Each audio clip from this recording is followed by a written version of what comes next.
Good evening, all. How are we this fine? Is it April 19th evening? All right, so what are the estimates for Polly's time of arrival? Just curious, because he's not here, so. I'm a little bit tired, I'm not gonna lie.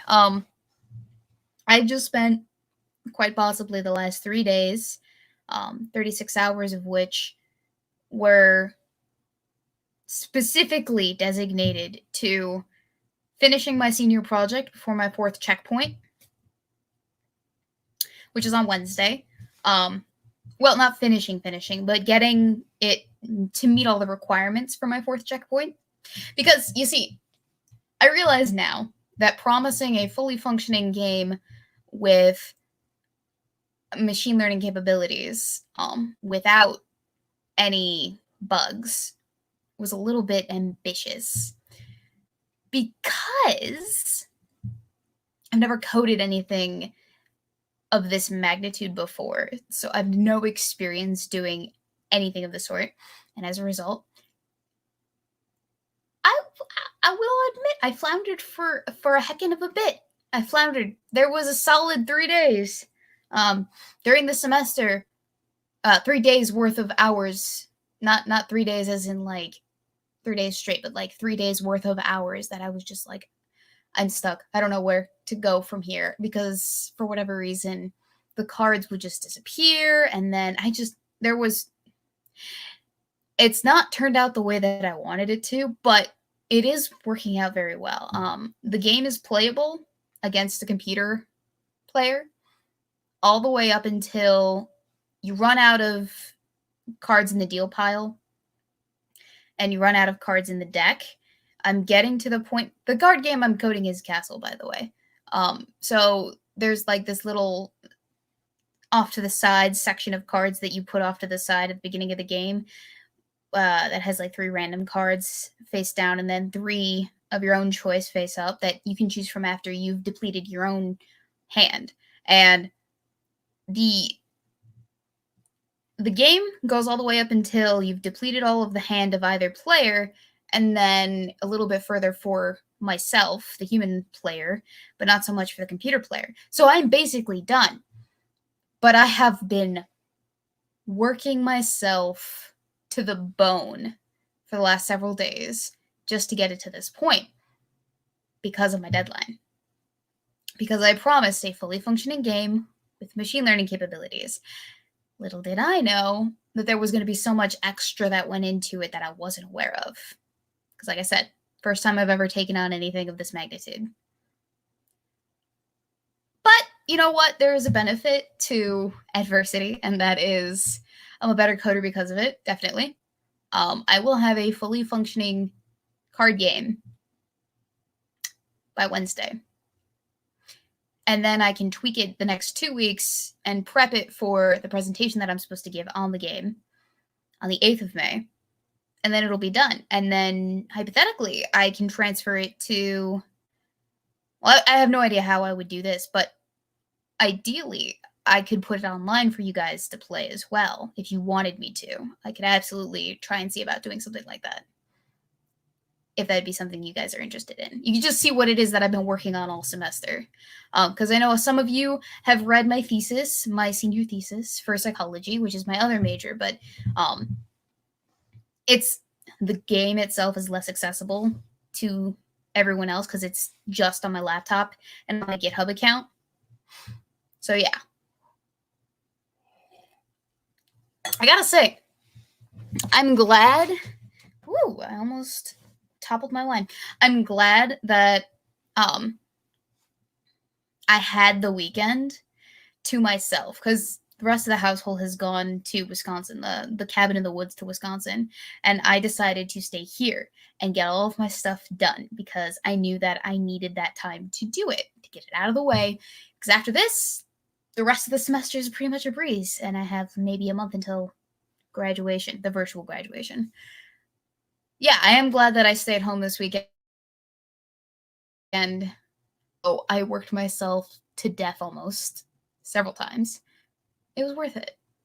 And I feel a little bit better than I did before the weekend started because, one, I've been in quarantine for like the last month with the same people, seeing them every single day. And as I've mentioned before, my productivity has gone down because I'm not allowed to really leave the house, and everyone else is already within the same bubble, the same atmosphere. So we're all like breathing the same air, and it's driving us a little bit stir crazy. But having had time to myself, I feel like I've kind of rebooted as a person, which is really nice. I'm really happy about that because I got to do a lot of things that I wanted to do. Like I watched The Secret of Moonacre, which I bought. It was my gift, my birthday gift to myself. It's my favorite movie as a child. By the way, it's not a good movie. I don't know why I loved it. Maybe it was just because I was young, naive, and less cynical about cinema. But yeah, I got to watch my favorite movie as a child, and I definitely have nostalgia goggles about it. Not gonna lie. I might do a review. I don't know. It depends on if I can actually find some of the scenes online on YouTube just by themselves or not. I don't know. What else did I do? Oh, I made spicy mac and cheese, which was delicious, if not super hot, like way too hot, because I put a jalapeno pepper in that thing. I cooked the jalapeno, not just like the green stuff. I cooked the white part as well as the seeds before I put them into the mac and cheese. So it is super hot, but so good because I love a nice spicy mac. I made banana muffins out of some old bananas that were about to turn really mushy. I made the Godfather spaghetti, which was really nice. I'm still making my way through that. I had 2 bottles of wine to myself. I'm still finishing off one.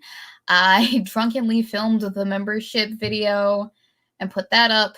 That was a lot of fun to film, by the way. Let me know if you guys enjoyed Drunken Weebo, because that might become a staple of this channel. I don't know. Thank you, Shio, for the donation over on the Streamlabs. Deadliest shooting in Canada in 30 years. 10 deceased. Oh, and it is reloading. Hang on. There we go. 10 deceased. I guess a maple syrup shortage is just too much for some.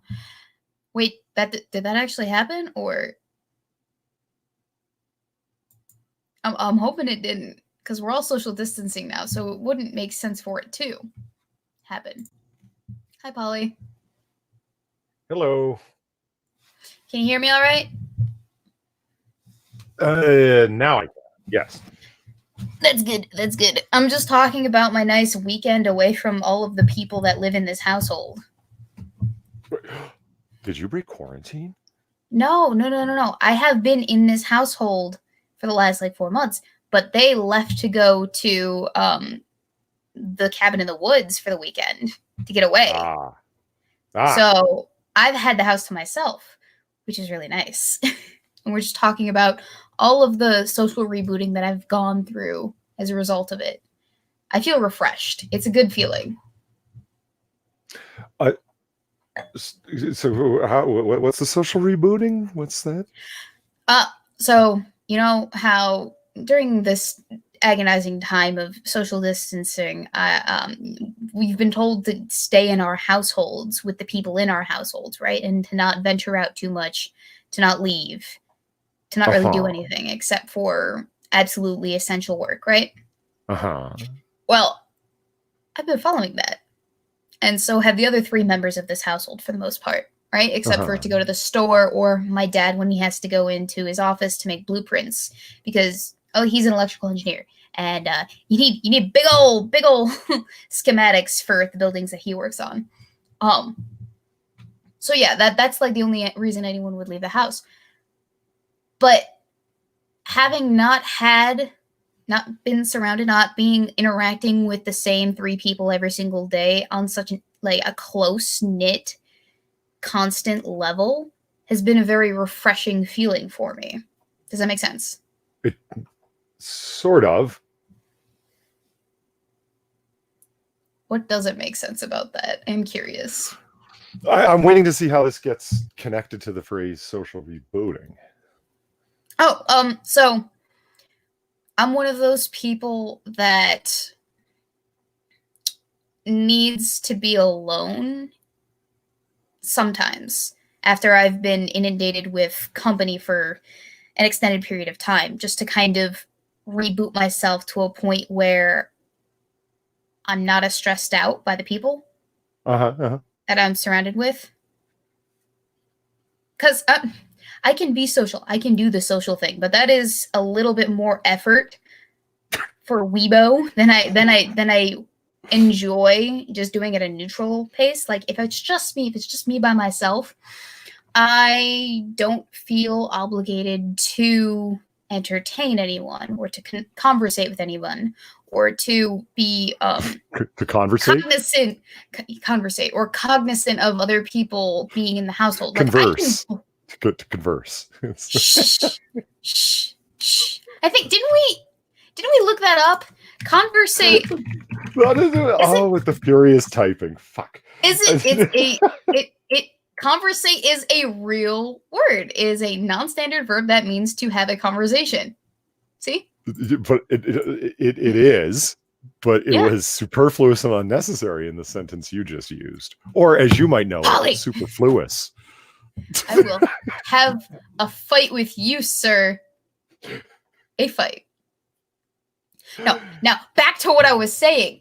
Yeah, I didn't mean to distract, by all means. Actually, no, now I'm completely distracted. What was I saying? you were talking about the effort that you need to put forth to conversate with people, and it's not as much. Yeah. So, okay, when I'm by myself, I like to do certain things. Like, I've been coding a lot, and when I code, I like to sing at the top of my lungs whatever it is that I have going on, just at the same time as I'm like working through the code. It's really ridiculous. I should film it at some point and share it with everybody. But I know that anyone else in the room or in the vicinity of myself would have a problem with me doing that. So I don't when there are other people present. I just kind of like regress into myself and do it quietly. But it's not as freeing. It's not as satisfying. I don't feel like I'm doing full Weebo. When I go full Weebo, I feel good. And I need moments like that, you know? I understand. Mm-hmm. That was okay. I was just gonna say thank you thank you to the UFO answer for donating over on the Streamlabs. I'm glad you feel refreshed. Me too. I was needing it. I was starting to feel it bogged down by the incessant company. I know I sound like I get off my lawn type, but it's not that, I swear. Never go full Weebo, says City Cult of Grill. Anyway, so how are you doing, Polly? How was your weekend? Yeah, it's all right. Nothing riveting to share with the audience? It's all right. Well, I mean, I can make some stuff up if you'd like. Oh, yeah. Tell me about how you single-handedly tackled a lion and forced it to submit to your alpha presence. I don't fucking know. They were going to feed a lion to a fucking polar bear at the local zoo, and then the lion, sensing its own imminent demise, escaped. At which point, it was threatening an orphanage full of refugees, and I felt the need to interdict. Yeah? Yeah.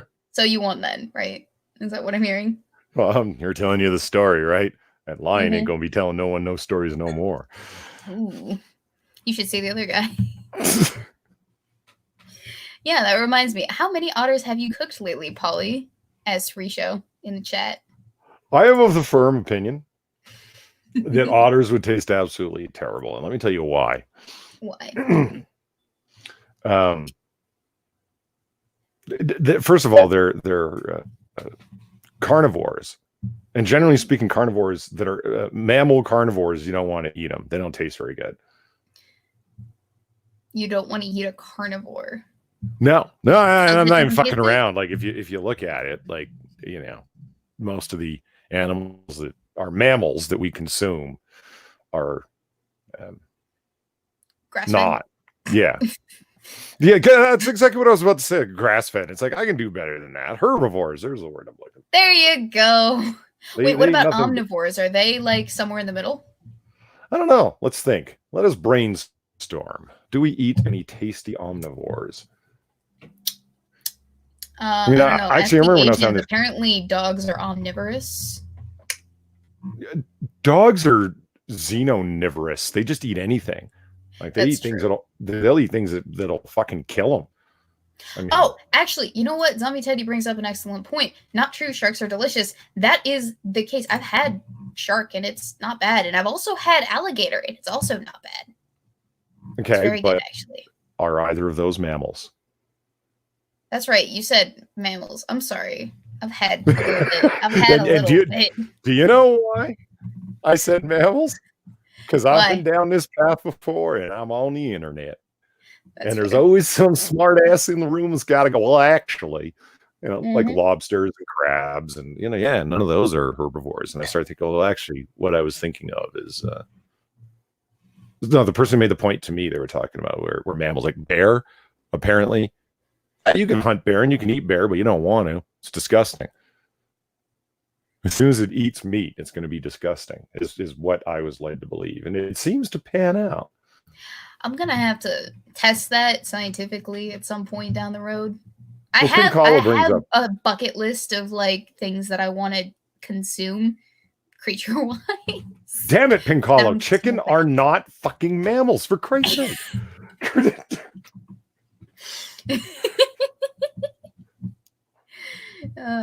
That's funny.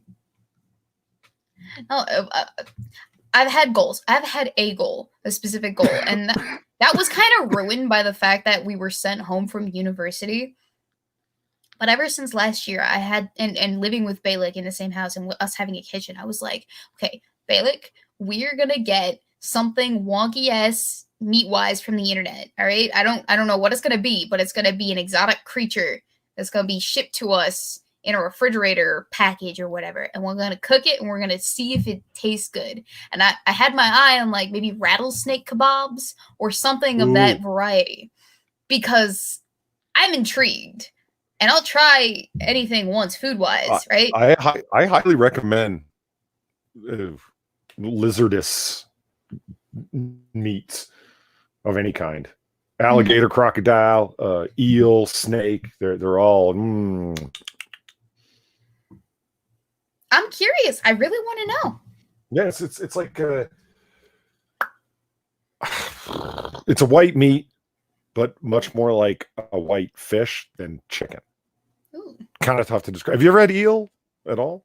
I've not had eel. I think the closest thing that I have gotten to a flippity floppity creature of that length is an octopus.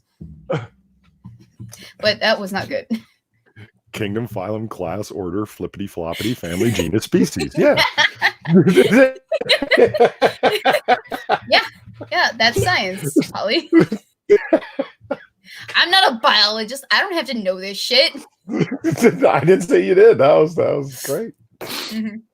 There should be. I mean, it's a subspecies of the pseudopod family, the flippity floppities. Yeah. The flippity floppities, yeah. And apparently, Joanne tried to send me rattlesnake at one point. I don't know why I didn't get it. I'm actually a little bit sad about that now. Yeah, that I didn't. Pincalo brings up an eel and sushi. And he says he gets it once in a while. I try and get it every time I have sushi. It's ooh. I will say this, okay? I just mentioned that I would try anything once, but I have like an asterisk on that because while I will try any food once, it cannot be alive while I'm eating it. Full stop. Yeah. This is very topical, right? Yes, the strange Korean lady eating live animals is spread wide and far. Yeah, that makes me uncomfortable. I see it as cruel. If I'm gonna be eating something that, has a heart, has a brain, can eat other things, I'm gonna. Squids have neither of those, but still. Okay, if I'm gonna be eating something that has nerves, something alive. If I'm going to be eating something alive in the sense that I'm talking about, it has to be killed before I eat it. Otherwise, we're going to have a problem. I'm not going to eat that thing. Also, I it always has to dispatch be carrots before I eat them. yeah, to behead. I kind of do, actually. Well, you got to take off the tip. Just the tip. Just the tip. I said it before someone in chat could. So, Weebs, congratulations on becoming monetizable. Yeah. I felt really interested. It was an interesting thing to wake up to because I think I woke up to it on Wednesday of this week, or maybe it was Tuesday. I woke up to that email in my inbox on Tuesday, and I was just like, "That's strange. I haven't been getting any views recently. Why would you want to make me profitable in this way? I haven't been profitable in like 2 months. Like, what? What are you talking about? Your video on the guy and the girl and the things. Well, yeah, but that's also very topical, and I did months of research into that, and it's also a hashtag everything is sexist video, so it's a triple whammy, which means it's going to get views.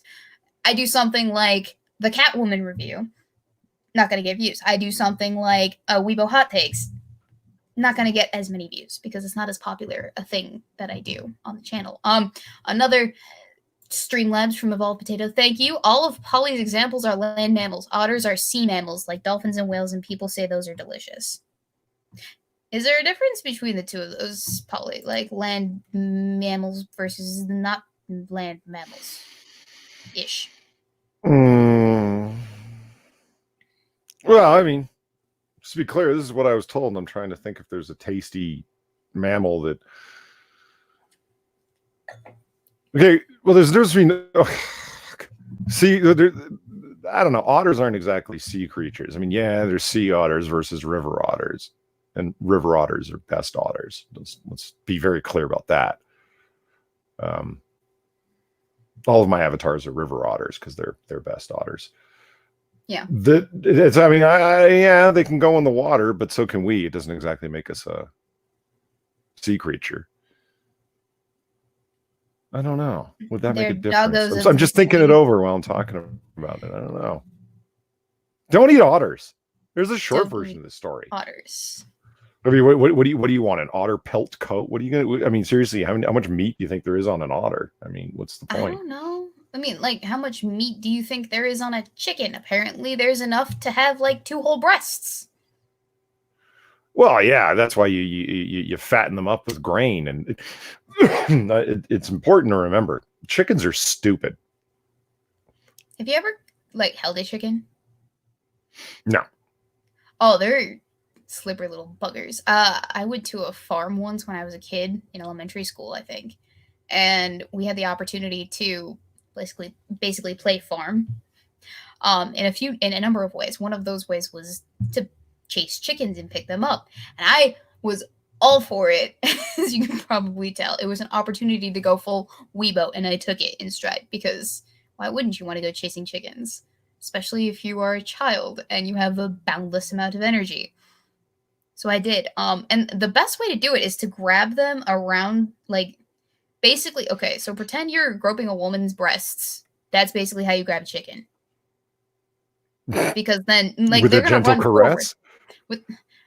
No. Because, okay, so you're going to pretend you're grabbing a woman from behind in the boob area. That's how you grab a chicken. Because a chicken's going to go forward, and they're going to run directly into your grip, and you're going to be able to actually grip them appropriately with your both hands, because chickens are not all the time super big, unless they're super big. And you can just adequately pick them up underneath the wings. Wow, I can't believe I remember that. Thank you to Connor Johnson for the donation.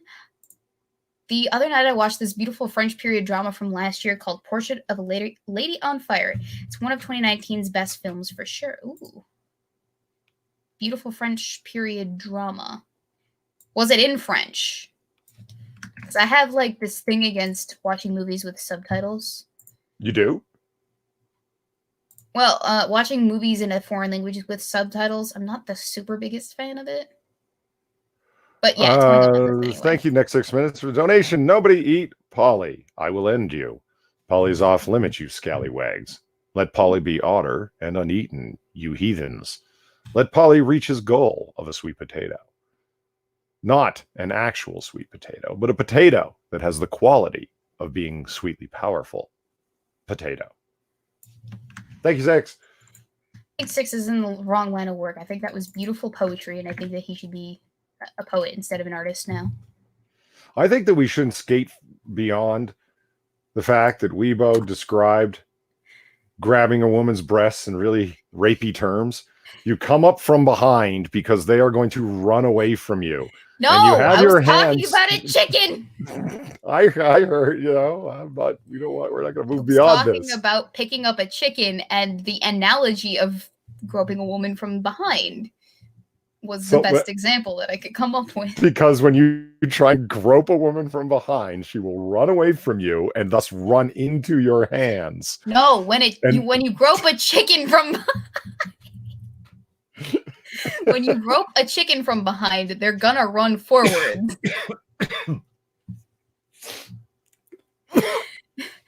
This isn't getting any better. I made very sure to stipulate that the chicken is the one running away from you, not the woman. I got that very clear. We were talking about groping chickens. Thank you, the UFO answer, for the donation. Chickens are not always super big unless they're super big. Weebo 2020. Yep. That's basically my life right now.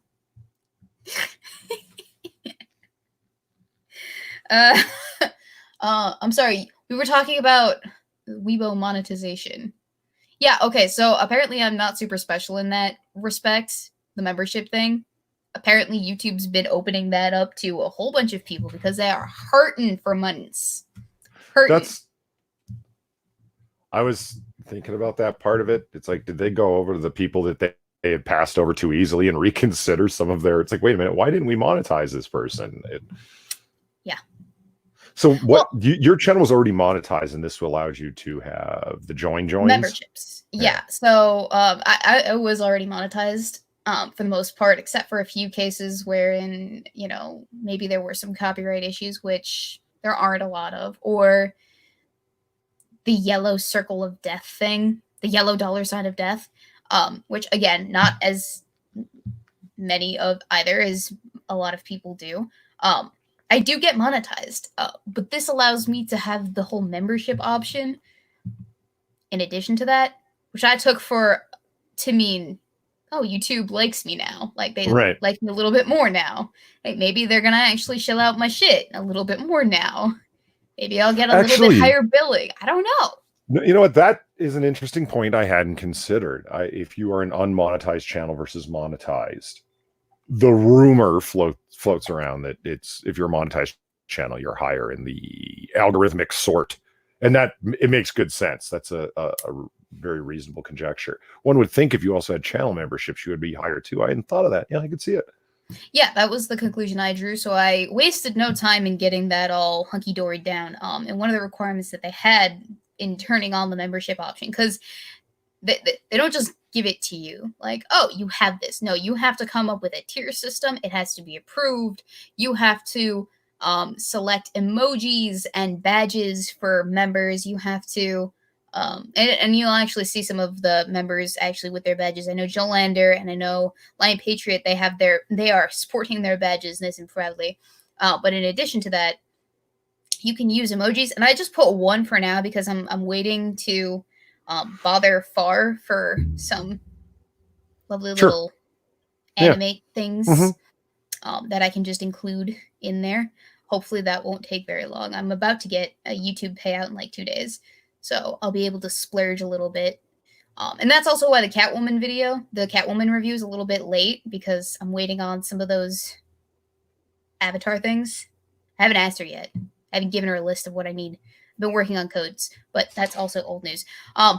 Really quick, thank you, Evolve Potato, for the donation. No one would eat Polly. Polly's not a real otter. He's just in an otter fursuit. Don't shame him on his fursona. Have you seen those frankly adorable animal onesies that you can get, the one that have the feet? You mean like footy pajamas with the hoods? Yeah. Yes, I have, actually. You want to hear a funny story? Okay. So back in high school, Weebo was in a cult. Not really, but that was what we were called by the more religiously fundamentalist people at the school that I went to at the time, who were not happy about the fact that we were a little bit off to them. Uh-huh. What this means is we had 3 wise king potatoes, and they were the wisest of king potatoes. And that didn't really mean anything, but it was a meme. It was basically a meme, but we called it a cult. And a few of the people within our cult offshooted one day and decided to all come to school for the rest of the semester in onesies. And the administration did not like this because the fundamentalists didn't like this, and they complained to the administration. And so what happened was the administration banned us from wearing onesies for the rest of the semester. That's really specific. Holy shit. Yeah. Were they animal onesies or just onesies generally? And you guys had animal onesies in general. Yeah. Because there's some really great otter onesies out there. And so the Vol Potato did with the donation there, thank you again, made me think, if I had an otter onesie with feetsies and stuff, like, would that be a fursuit? No. I don't think so, because fursuits come with the front and the back flaps, I'm pretty sure, and the removable head. The anthropomorphic or oversized head with the like little paw things, the gigantic eyes. You ever seen an actual fursuit? I don't need any of those things. A onesie is just a onesie. Like I gave boyfriendo for Christmas one year a Charmander onesie because I thought it was adorable and it would match his Charmander slippers that I also got him for like his birthday. So I'm the best girlfriend ever, and he was super into Pogo at the time, Pokemon Go. So I thought, hey, this is a brilliant gift, and I got him a Charmander onesie because he's a fire type Valor team member. And I thought about it afterwards. I'm like, does this count as a fursuit? No, it doesn't count as a fursuit, mainly because I don't want it to count as a fursuit, but also because of all of these other reasons that I just cited to you below. See above, Polly. Yeah. Like Jolander says, you need this Polly, and Rich is like, get one and put it on cam. And then I like 6 is like, no, that's just PJs. Yeah, 3 it's just like it's like a full bodysuit pair of pajama pants. If that makes sense. I don't even own a onesie, and I did own a onesie at one point, and I don't have it anymore, and it's no good. Yeah. Every 3-year-old ever has always has owned a onesie at one point in their life. Did you just fucking call me a 3-year-old? No, I'm just saying everyone has owned a onesie at some point in their life, right? Oh, well, yeah. When I was little, like in a crib, I'm sure my parents put me in a onesie, but I mean, I need an adult onesie, damn it. I feel that. You know, Balik has like 3 different onesies that he used to wear around the house just when he was feeling lazy. He had a God, I can't remember, but one of them I'm pretty sure was a Chewbacca onesie. Nice. Thank you, Shio, for the donation over the Streamlabs. I don't think I could ever fit someone. Nope, that's not what you said. I don't think I could ever fist someone. I'm pretty sure my hand would instinctively grope around for a Pringle while I was in there. And also, the next 6 minutes, thank you for the donation. Super congrats on the monetization, Weebs. You have proven a direct correlation between Weebo alcohol content and level of classy hats Weebo decides to wear when the WAC is high. Enjoy your new badassness. May Susan never spoil your epic, spicy, new mojo. Yeah. A mood. Hi, Scribe. Scribe's in the chat. Say hi. Hello, Scribe. COVID. Holly. I just unmuted there to say hello, and I was like, no, a little too quick. I didn't quite get the coof out. Ooh, would you consider an otter it's like a backwards robe? They were all the rage back in the early 2010s. Oh yeah, Snuggly. No, not a Snuggly, a Snuggie. Oh, Snuggie. Well, that's what Zombie Tay just mentioned, a Snuggly. Yeah, a Snuggie. Yeah, it's a comforter with sleeves. Yeah. Personally, I think it is the silliest thing ever for mobility, even though I have one. It is absolutely ridiculous. And the reason why is because it's basically just a backwards robe that's open in the back and you can't close it. And that's super inconvenient if you actually have to walk somewhere. But one of Yeah, the they're like points of hospital this robes. You're walking around ass out. exactly. One of the big things about them when they were being advertised was their portability, right? I'm Yeah. just like, no. A slanket. Yeah. It's a blanket with arms, says Jolander.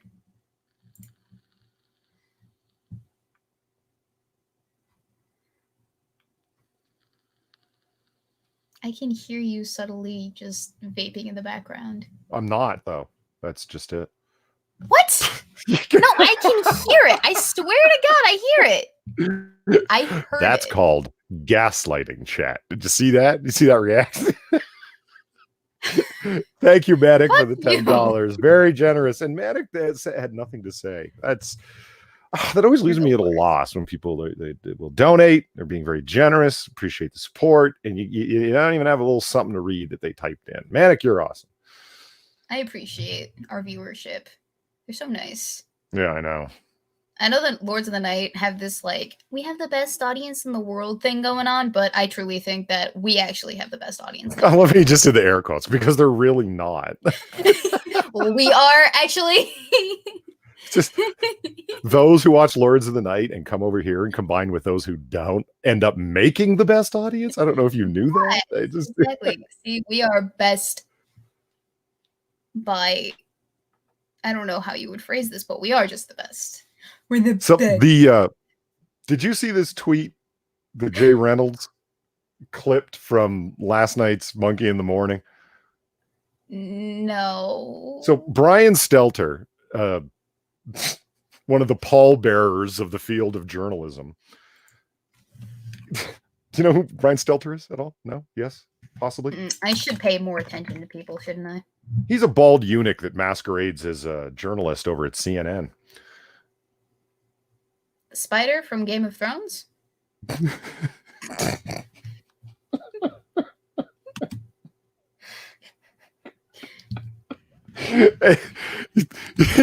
He's a news entertainer over at CNN. Okay.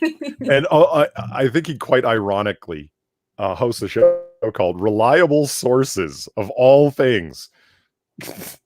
And he is moving ever more towards emotional, opinion-based stuff. He needs to just abandon the journalism thing and do what Tucker Carlson or Rachel Maddow or Sean Hannity do, which is just, you're a talk show host. This is a talk show. It's an opinion-based talk show. Just go full there, Brian Stelter, to continue to... Yes. You said reliable journalism was the name of the show? Reliable sources. Okay, reliable sources. I feel like if you have to peddle that to an audience, perhaps maybe you don't have the most reliable sources. Yeah. You might as well call that show Trust Us. Yeah. Because, I mean, the name reliable sources is like, well, yes, it's a common phrase inside of journalism. I think that they deliberately picked it because that saying was appearing in article after article in reference to rats inside the federal government supposedly giving information to journalists, according to reliable sources, according to sources knowledgeable of the matter, according to, and you'll find out that 3 different people within the article are actually the same one person that they are now currently talking to on the show, and the person will reference an article where they themselves are referenced as a reliable source. It comes out later, and it's like, but this is so all they reference the article. They actually did that on CNN themselves. at once. They actually got busted doing that. Well, I shouldn't say busted because you would think busted would lead to some kind of consequences. There was an awareness that was made public that, yeah, CNN had somebody on as a guest and they were talking about an article that appeared and a source that they had. And the source was the guy that they were talking to. And he went on to act as if there was like another person, because the more sources of information you have, separate people all reporting the same thing, the more reliable the information becomes. And it's like, so let's act like there's more of us. So anyway, reliable sources becomes the name of Brian Stelter's show. And he's moving on Sundays. And he's moving ever more towards commentary and editorialisms. And that's fine. Just say that's what you're doing, you bald eunuch. Yeah. In any case, he sent out this tweet the other day that was just beautiful. It's Last night I hit a wall. All of the pain of COVID, millions of jobs lost, people out of work, disheartened, journalists on the front lines dealing with the human drama, politics and rhetoric moving around, accomplishing nothing. And actually said these words, Weebo. You might think I'm kidding, I'm not. I crawled into my bed and cried. This is a grown man, a journalist, supposedly. I feel like I just had a throwback to Coney 2012. I crawled into my bed and cried. So Monkey does this. He goes, let me just read the chat for those of you, or read this to chat for those of you who haven't heard it. And he goes, and he read it like this really like pained voice. And he goes, what do you think of that, Polly? Did I read it well? And I said, you know what I heard the whole time you were doing that? You know, the My Heart Will Go On, the sad recorder version of My Heart Will Go On. The sad recorder or like the really bad penny whistle solo version? I thought it was a recorder, but it very well could be a penny whistle. Oh, yeah, maybe it was a recorder, but yeah, I think I know what you're talking about. I think I've used it in a video once or twice. Jay Reynolds clipped it, that part, and layered the fucking My Heart Will Go On solo over it, and it's been getting some minor traction on Twitter, and I'm just loving it. It's so perfect. Someone link that to me so that we can pull it up and have that experience live. Well, here.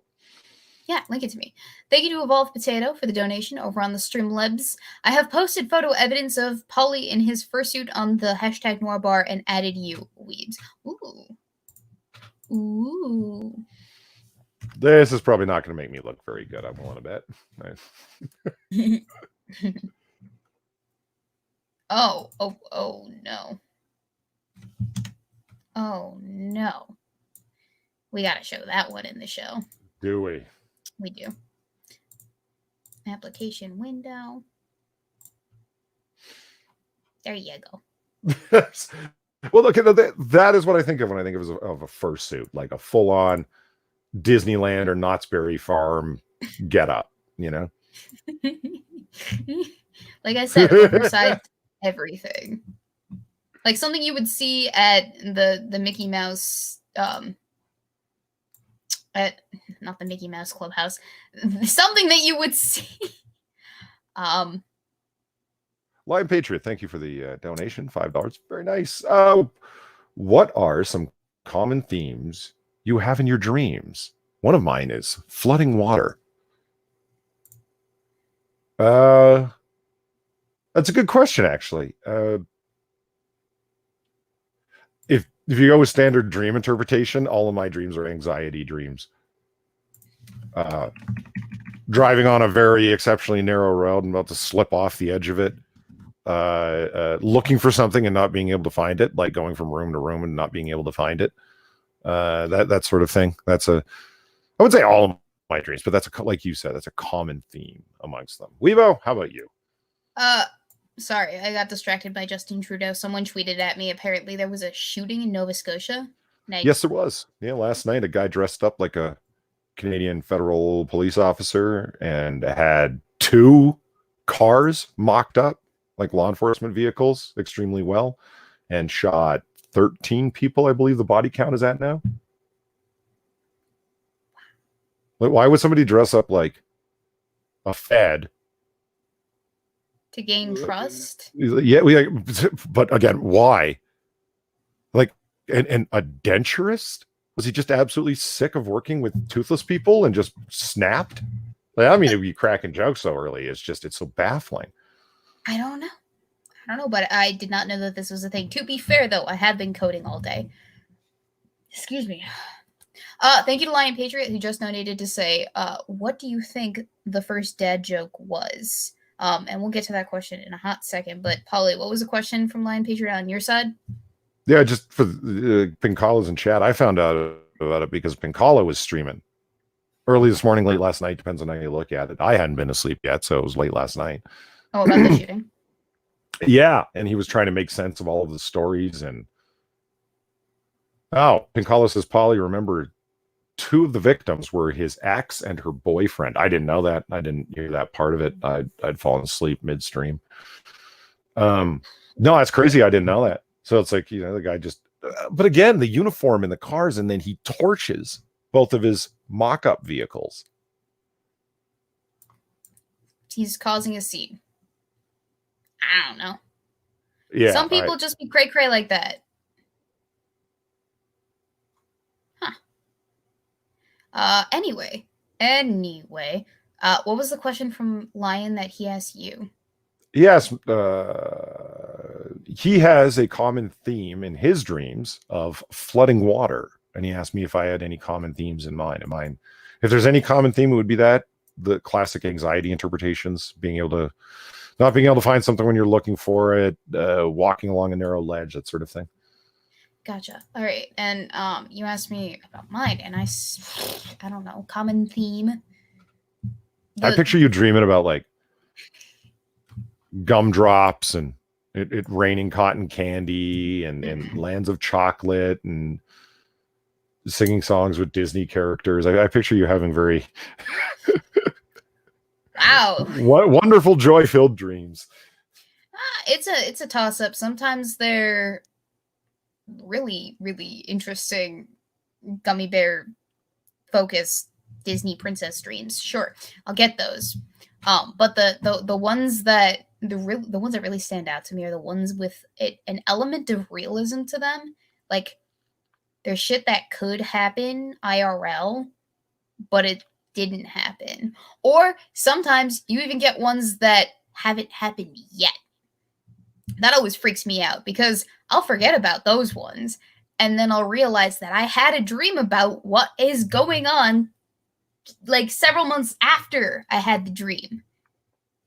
But like it's happening in real life. That's called deja vu, ladies and gentlemen. That is French for I've seen this all before, I believe, right? But I've never stopped to think about what deja vu translates as. I'm Don't literally translate from French. I mean, potato just means ground apple. Don't look into it. Deja vu translation. I did not spell translation. I did not spell translation right again. First it was tranny, and then it was Tyrone, and now it's I can't fucking get this right. Polly? Yeah, no, it says already seen. That's what the direct translation of deja vu is. Yeah, those ones I don't get as many as I used to, but I used to get them quite frequently. And at certain points, you kind of realize that you'd seen the scene unfolding as it was unfolding, and you could do something within the scene to like not have it transpire exactly the way that the dream did. So it would always start out how the dream would, and then halfway through you realize, oh shit, I've been through this before. I didn't like how it ended, so I'm just gonna not do what I did in the dream. It's the closest I think I've ever come to a spiritual experience in any capacity. Evolved Ground Apple says, Polly, stop using the French version of potato. Okay.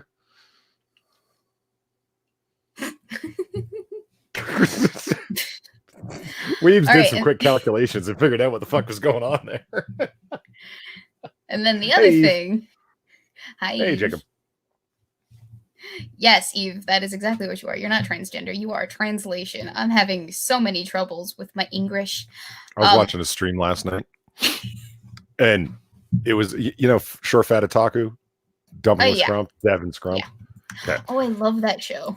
I know. It's a great combo, and Lilith on there is funny as hell. Yeah, if you guys don't watch Dumping with Scrump, you should. It's a great series. I was watching one that I had missed from way back in the day, about the Nothing Burger of the Mueller report when it had come out. Mm-hmm. And the Russian foreign minister, or whatever the fuck his title was obviously speaking in Russian, and they just translated it and put the literal translation in the story. And he called the Mueller report a mountain that had birthed a dead mouse. All right. I laughed myself silly. I think something was lost in translation there. Oh, thank you, Eve, for joining the social access membership. Woo. I don't know. How do I thank people for that? I'm just like, thank you for joining. You know how you do that? What? You run a proper fucking stream and have pop-ups that are dedicated to both donations on one side and channel joinings on the other. And what you do is you learn from Irate Alex and keep the volume reasonable so you don't blow people's eardrums out. All right. Polly. Mm-hmm. Polly. Look at our show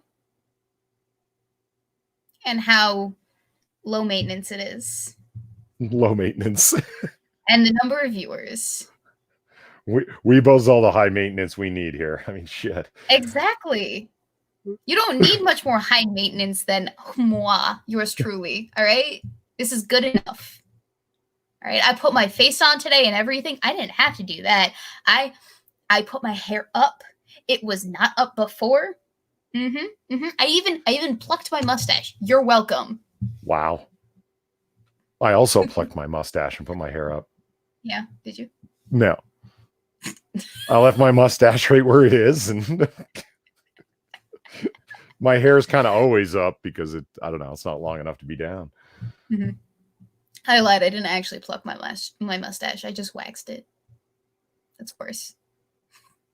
Don't tell people to run a proper stream. You can barely screen share without fucking up. It's not a fuck up. It's part of the delightful disaster that is streaming with Polly. People tune in for its community cable access, low rent isms. That's what I tell myself anyway. Speaking of low maintenance and streaming and internet and comparing people, I have the link for the thingy. Right. Oh, hang on. I was gonna share the audio. There we go. Oh, I have to share the audio this way, don't I? All right, hang on. I can only do it on if I share my entire screen. No, I can do Chrome tab. There we go. I got him. Ladies and gentlemen, we got him. Okay, ready? Mm-hmm. Can you Last night I hit a wall. Gutted by disturbed by the government's shortcomings. Dismayed by political rhetoric that bears no resemblance to reality. Worried about friends who are losing jobs, kids who are missing school, and senior citizens who are living in fear. I crawled in bed and cried for our pre-pandemic lives. I wanted to share, being to do so. Now is not a time for faux invincibility. Weirdos are living this, hating this, like everyone else. Okay. All right. I can't take much more of that. Monkey had only gotten one sentence in. And in my head, I started hearing do, do, do, do, do. Yeah, Jay Reynolds did a good job. It was really funny.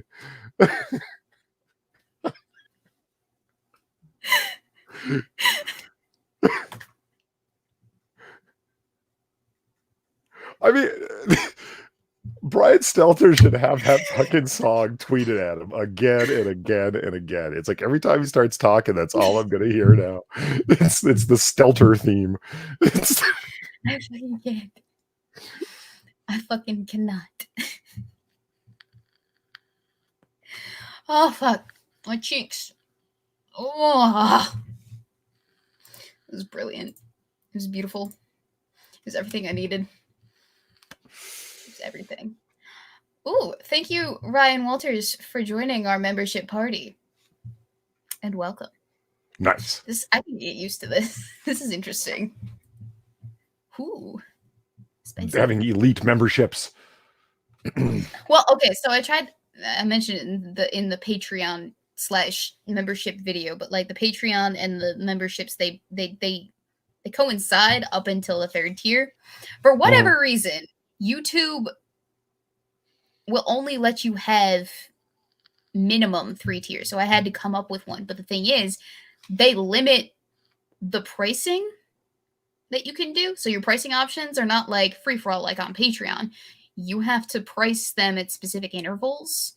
And the closest I could get to what was on Patreon for the tier, without like going in a wonky direction or changing it on Patreon altogether to match, was like $24.99. And I'm not sure why they do the whole 99-cent thing either. That's also something else that I was a little bit weirded out by when I was figuring out all the membership stuff. What's up with YouTube in that respect? Like, seriously. Am confuzzled.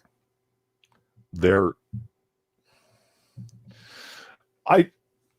know the old saying, never attribute to malice what can be more easily explained by incompetence or stupidity, or put whatever word you want in there. I think so much of what YouTube does, it's like, remember, they're just not that good at what they're doing. And you can come up with, yes, I think, yes, absolutely. They're running a massive system. Like, what is it? 500 hours of content uploaded every minute or whatever insane figure it is. No, I thought it was 300 hours. 300? Sure. A fuck ton. We get a fuck ton uploaded every minute.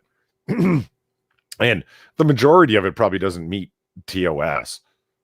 You know, it's the strange shit that you can find on Twitter. I mean, Tunetta's on YouTube. Tunetta's on YouTube.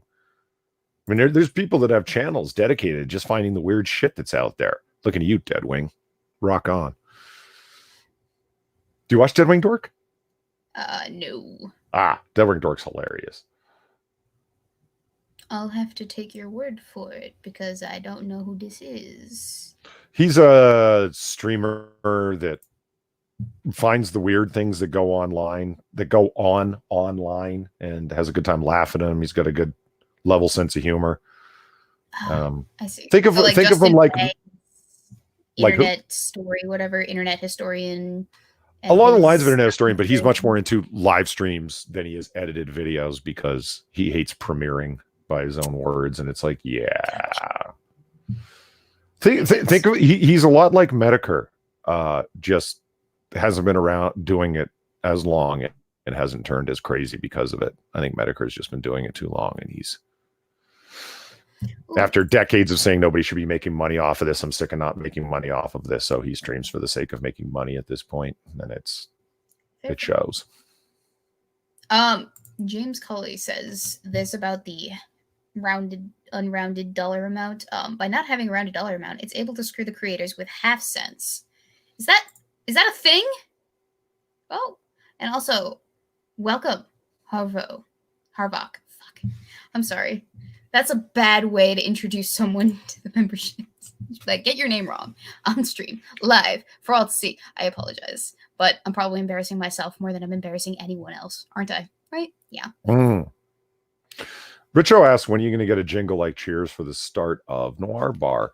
I thought about asking if you guys know Mustafa, who hangs out with us over in Discord.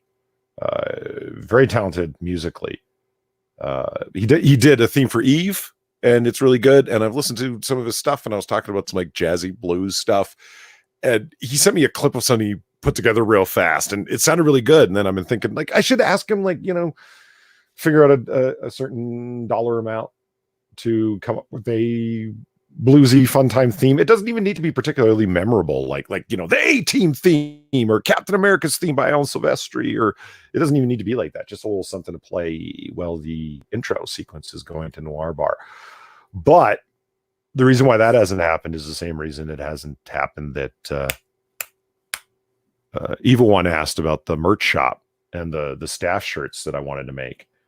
There we go. Right there. I just haven't done it yet. What's that? Yeah, where are your damn shirts, Otter? Oh, he did ask. I saw you asked earlier, and I was like, oh, fuck. Well, no, I think the reason why they're not going to get done is because Polly takes his sweet time getting to any point, right? I'll tell you what happened with the t-shirts. I came up with numerous designs, and I showed them to Far, and she shattered my confidence with them. She told me they all sucked. Oh, poor you. Yeah. Wait, so I was like, I kind of want to see what it is you came up with. How bad? Now I feel that I can't put them up on a merch store. You don't have to put them up on a merch store, but we can look at them together, right? Here. You want to publicly shame me and you want me to participate? No. I don't know what you're talking about. I had no intentions of publicly shaming you. All I said was maybe we can make our own minds up. Joe Lander says he's still picking the font. No, I've picked the font. That's never not going to be a thing, Polly. I hope you understand that is going to be And I joke will of never back Polly. down from it. The font matters. It's you can go, okay, laugh at the font. I know it's important. That's like saying he picked he wasted time selecting a wife. I mean, what a retard. It's like, no, it's important. You don't just grab whatever the fuck happens to come along. That's how you end up married to a whore or a font that makes no sense. You have to be careful in your selection. Do you just compare women to fonts? No, I compared both of them fitting in the same category of things that require careful discernment. Mm-hmm. Mm-hmm. Look at that look. Look at that face right there. That's I can feel the glare through the internet. Holy shit. Yeah, even one says just don't use Comic Sans. Yeah, I hear you. See, if you're Weebo, what you do is you just pick the first font that comes along. Oh, Betty Noir, that's fine. Let's just roll with it. Then when you're me, I will have you know, I Googled that and I searched for the freest of fonts that I could find. You know, that's you know what I While they're want. on budget. I started a little inside baseball here, but I started thinking like, how do I redesign my own font?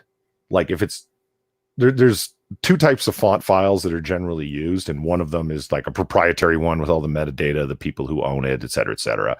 And you can't alter them when you open it up in Adobe Illustrator. Yeah.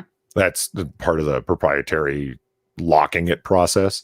Yeah, well, you can't even run the trace features on it because they know that you would try that if it's in the proprietary font. But if it's an open font, you can OTF files, you can go ahead and do that. I have an OTF font that I really want to alter in some subtle ways, but I don't know how to do that. And then when if you want, yes, but then you want to be able to save them as this is the letter A, lowercase, uppercase, this is the letter B, lowercase, uppercase. Very minor changes. So I just want to create like a custom font for that. Then how do you save it as that? In turn, save it as an alphabet for a font. I don't know how to do that. And when you go searching online, and I didn't do it. Well, I did. And what you find is for the first 3 pages are all free font maker, you know, and it's like free for 30 days, but puts a watermark on every one of your fonts until you pay them, you know, that sort of thing. No, there's got to be like. Ooh, Poor Richard is a good font, Yolanda. I remember that one. I like it. I could probably look at some of the pseudocode behind fonts that I've downloaded off the internet. Right? You see Weebo.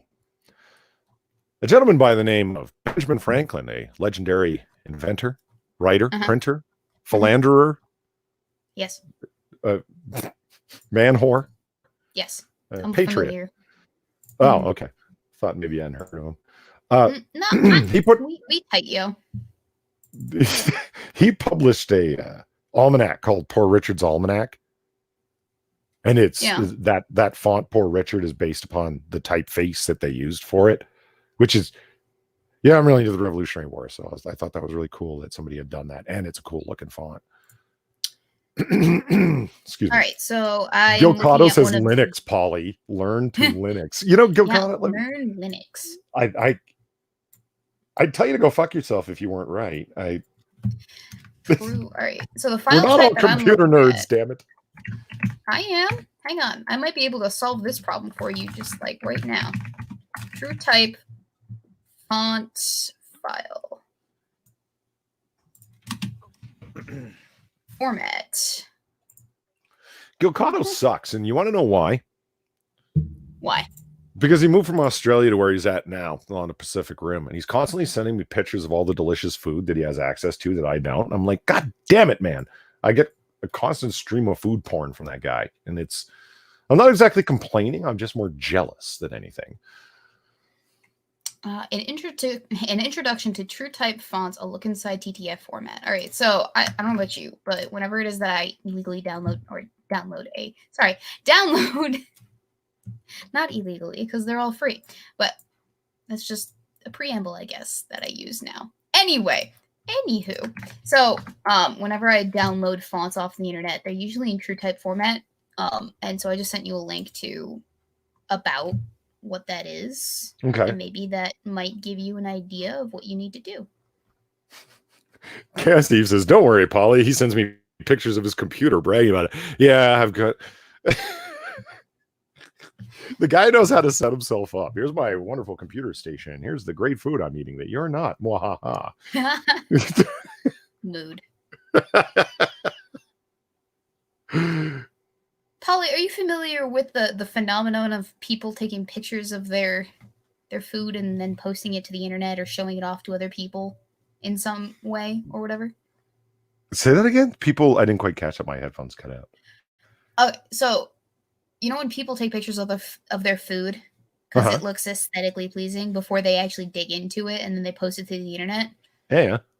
You're not one of those people, are you? No. Okay, good. Do you know people like that, though? I'm curious. You mean half of Instagram? Yes, I do. Oh, you're familiar with half of Instagram? The entire population of half of Instagram? Well, yeah. I mean, haven't you been to Instagram? It's all people taking pictures of them, trying to convince people that they're constantly going wonderful places like beaches and parties and so forth. And then the remainder of it is pictures of people's food and pictures of people's butts. Speaking of thank you, Bob Vagana, for your... I hope that's I'm not gonna say it, but thank you for your donation. Hello, Weebro. We're bro. Oh God, I wish I could read better. Stay healthy, safe, and sane. I will try. Thank you. Much obliged. Bob and Vagana. I hope that's a joke. I bet that's a joke. Because that looks like another viewer's icon that I'm familiar with, but I can't place a name. Are you messing with me, sir? Johnny Blaze says, I thought about the Indiana Jones theme for Polly. If I had to pick a theme song, it would probably be Funky Junkie, the original album mix by Isaac Hayes. That's the song that's playing in my head when I walk in a room anyway. Music plays in your head when you walk into a room? Yeah. So I live a very cinematic existence. See, I like to have music playing in the background just automatically when it is that I walk into a room, you know, not just so that I know that I'm awesome, but everyone in the room also notices when I enter a room and they also know that I'm awesome.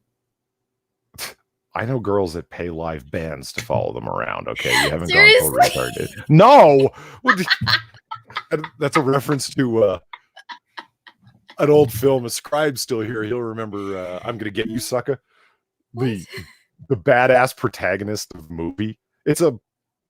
I'm gonna call it a blaxploitation parody film. Not really, but that's kind of the best description of it. And the main character who walks around as a badass, and as the camera pulls back, and you hear like his badass theme song playing, and you see that there's actually like a 4-person band walking behind him playing it. I've never forgotten. That's a great line. Next 6 minutes says, I could design something for you, Polly. And then some other people said that they have just scrolling up and down really fast. Somebody else mentioned that they have Adobe Illustrator and they could help. I appreciate it. I just really need to know. I could do it. I just need to know how. Like if I already have a font and I just want to do some very subtle alterations to the letters and go from there. If you look at any one of the Noir Bar thumbnails of the outside, what I envision to be the outside of the bar, and then it says Noir Bar in front of it, it's that font, but that font has been really altered inside of Photoshop, and I don't want to have to do that every fucking time I type something in that font. You know what I mean? Yeah, you know what I mean. No. Ryan Walters asks, why not design a t-shirt that has a smoking jacket printed on it? Wouldn't that be a lot like the tuxedo t-shirts? Because those rapidly turned into a douchebag thing. But then again, the smoking jacket isn't a douchebag thing yet. Yet. Yeah. Yet. Huh. Yet. Are you saying I'm going to turn it into a douchebag thing? Is that what you're saying? Not you. But I could see it going that direction. Much like the suit t-shirts, you know? Yeah. Do you have a theme song? Damn, Polly. Well, in my mind, I do. Funky Junkie by Isaac Hayes. Weebo. Polly. Do you have a favorite or one of your favorite theme songs that stands out? You know, I was just Like, going to ask you about cinematic soundtracks and if you had a favorite too. Because yeah, I was thinking about it. that's what I know we're both fans, but we've never actually talked about soundtracks and scores. I mean, I've got a huge collection and talked about it for I a have long time. And any a themes top stand out to you? 3 list. You ever watch any of the Lord of the Rings movies? Yes. All right, so the second one, when it is, maybe it's the second one, but it's the Rohan theme. Okay, I'd have to go back and listen to it. Yeah, it's a little bit more obscure than what it is that typically people would mention. But I think that one, as well as there's a Pirates of the Caribbean song. I think it's the theme that's playing during the third movie, I believe, when it is that. Actually, I could just look it up, right? Pirates of the Caribbean. No, is it Wheel of Fortune? The Pirates of the Caribbean soundtrack is a really, really fun score. I mean, it's so. It wasn't the high theme. tempo. It was. Oh, okay. The actual title of the song is "One Day," and it's from specifically that scene where Elizabeth and Will are on the beach, and he's about to go off for like the next 10 years. It's the we just fucked, but we won't be able to see each other for another 10 years. It's the I need to leave in the morning song. Ah, yes, the we just fucked genre. It's like the song. Okay, so the song's a little bit more romantic than that because the story behind them is like, right, he's the new Davy Jones, where he has to collect souls and he can only walk on land like 1 day out of 10 years, and this is his last walkabout day before he has to go back to the sea for 10 years, and he can't see Liz until then, 10 years from now. This is the song that's playing in the background as they're saying goodbye to each other. And I just found it so beautiful. It was gorgeous. There's a like nice little violin-y section of it that just sings to my soul. And then Race Jacobson also sent you the Rohan theme and related songs to your Discord, Polly. Oh, cool. Or to you on Discord. Cool. And then there's like a third one, and I'm not oh, sorry. I said I just don't have Discord open right now, but I will check it later. I got lost on the Lords of the Rings soundtracks because I got the original soundtracks as they were offered, and then the second version, which were the expanded edition, and then the third edition, which were the complete recording sessions. None of them edited down, and it's Christ's sake, that's like 20 hours of music plus. I kind of got lost on what was what after a while. And then there's one last one. Is it Windows of the Past from Harry Potter and the Prisoner of Azkaban? I can't remember if it is. Hang on. I want to listen to a little bit of it. It's the flute one. Yes, it's this one. I love that song too. So those are like my top 3 soundtrack songs. And you asked me if I had like a theme that I really liked. Those were the top 3 themes. But if we're talking soundtracks, that's a whole different conversation. Like soundtracks as a whole movie soundtracks, different conversation. But yeah, here is the Harry Potter one. I will go find the other 2 so that y'all can listen to them.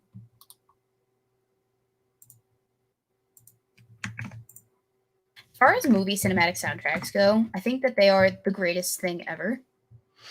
Yeah, they're like classical music, orchestral, but good. Yeah. I think this is it. Yes, this is it. And then the last link I'm putting in chat is the Rohan soundtrack theme. Yeah.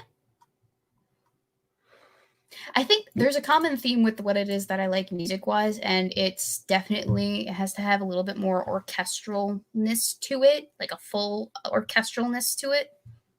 And I'm like 99% sure that comes from when I was young and forced to play the violin for hours and hours and hours on end. I just, cognitive dissonantly fell in love with the string instrument family. Which sounds fucked up. It sounds like Stockholm Syndrome with instruments. Lion Patriot names the A-Team theme. Like that's a classic Mike Post composed theme. Mike Post did a lot of TV themes, and he was extremely good at it, and you can tell. As much as I like the A-Team theme, Magnum PI. I would pick that as my action theme when Polly's about to leap into being Action Man. Oh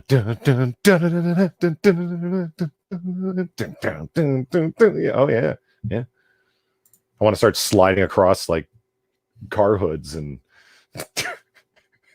doing dive rolls and shit. Did I ever tell you about my brother? Like, I have a brother, right? First off. I do. Yes. Okay. I think I vaguely remember you saying something before, but it's not something you talk about often. So there we go. No, I try not to talk super much about my family, but I do have a brother. He is younger than me, and he has a passion for music, more so than I do, and then I have at any point in my entire life, to the point where that's what he wants to do with the rest of his life. So that's what he's going to school for. And he's actually just about to drop an album. I don't know if I'm going to share it with all of you, though, because... The Weebo. He's not using Weebo as his name. He's using his actual name. So that's a problem, first off. But the point of why I brought it up was because I think that if he really got into making something that wasn't lo-fi music, because he's really into lo-fi singing music. Who is it? Lo-fi hip-hop's awesome. Is that what you're talking about? It's all right. It's not my speed. I would much rather prefer listening to cinematic film scores. That's my thing. Or Spanish dance music, like in actual Spanish, or German folk music. I'm not listening to the Beer Belly polka. No, that's not what I meant. You meant polkas. Weebs is sitting at home listening to fucking polkas, for God's sake. No, it's. I will show you the band that I listen to. I don't actually know what their name is. I just know that Joe Linder listens to lo-fi hip hop too. Lo-fi is awesome. I discovered vaporwave first and then lo-fi next, and I'm like, this is a seriously cool evolution of hip hop, man. I'm digging this. Better than trap rap. Anyway, I get it. Like, not every music genre is for everybody. He is super into that lo-fi hip hop stuff, right? And he's making songs in accordance with his passions, which is fine. Good for him. I do think that he would be able to make more money if he branched out a little from just this singular genre into other genres, because I know he can. He has that capability. We've collabed on songs before, and he is able to do a less lo-fi, more sad, piano-y, heartbreaker song soundtrack thing. I don't know what you would call it. Heartbreak song?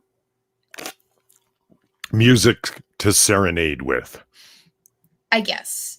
Or, and this is where it is that I definitely want to like take him up on maybe commissioning him for a thing. Film scorey things.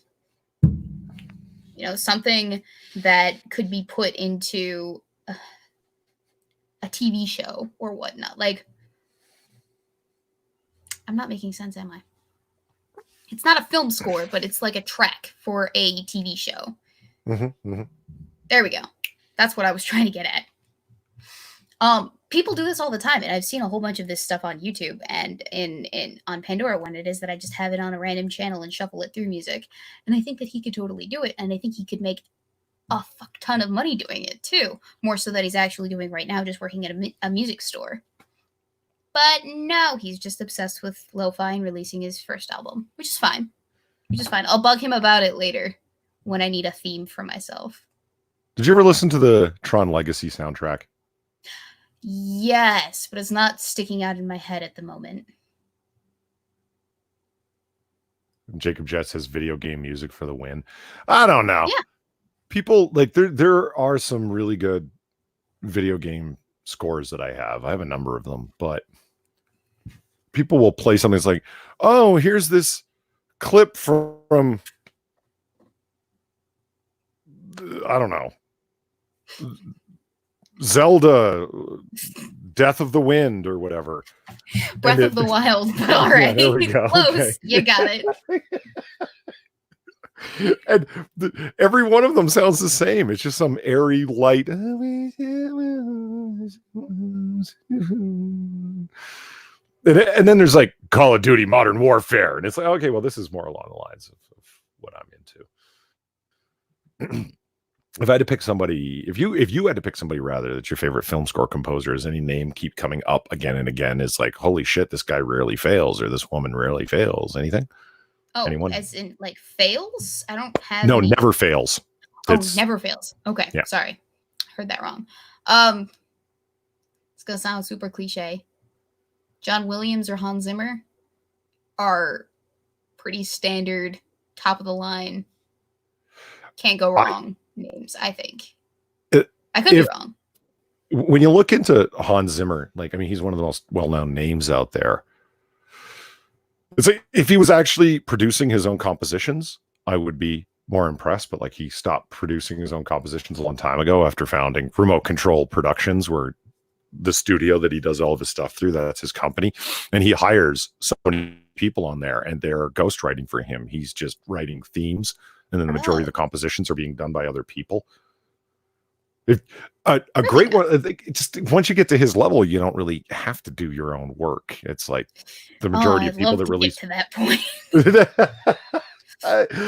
like you guys just take care of this aspect of it, is what it is that I'm passionate about. I will start a new hobby over here in this section.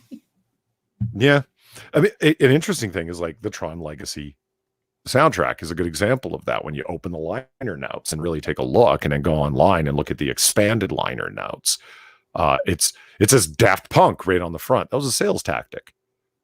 Daft Punk were involved in a number of the more electronic writings, but those guys are not orchestral composition writers. How did they do all of that? And it's like they were there for a number of the key themes and the key notes and stuff and melodies, but the majority of it was done through Remote Control Productions, Hans Zimmer's production group, and all of his staff composers, his session composers, were the ones who did the majority of the work on that soundtrack. It doesn't make it less awesome. It's just sort of, this is what's going on behind the scenes, as it were. There's a lot more talented people than the person who's up in front, is what I mean. It's kind of like, it's like when you listen to a Beyonce song. It's like, yeah, she was involved, but somebody wrote those lyrics that she had some say in after they presented her with a complete and finished song, and then she'll change a word here or there and gets a co-writing credit because they purchased the song from you and pay you very well for it. And the music was composed by her, and she'll be like, I don't really think that I like those hand claps in the background, and then you should like change this other thing over there, and then she gets like a co-production credit, you know. But she didn't actually write it. Yeah, see, okay. No, she didn't write it. She didn't produce the music. She didn't make her voice sound like that. Like, I mean, when you say she's such a low percentage of the effort that was put into this was coming from this person. Yeah.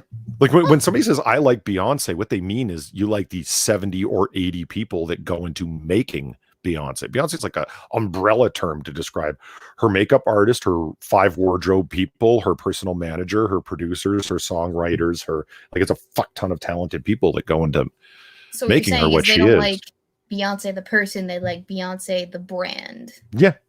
Okay. I remember watching an interview with a really sick MC. He said, he goes, do you like Drake? He goes, I'm a fan of the idea of Drake. Yeah.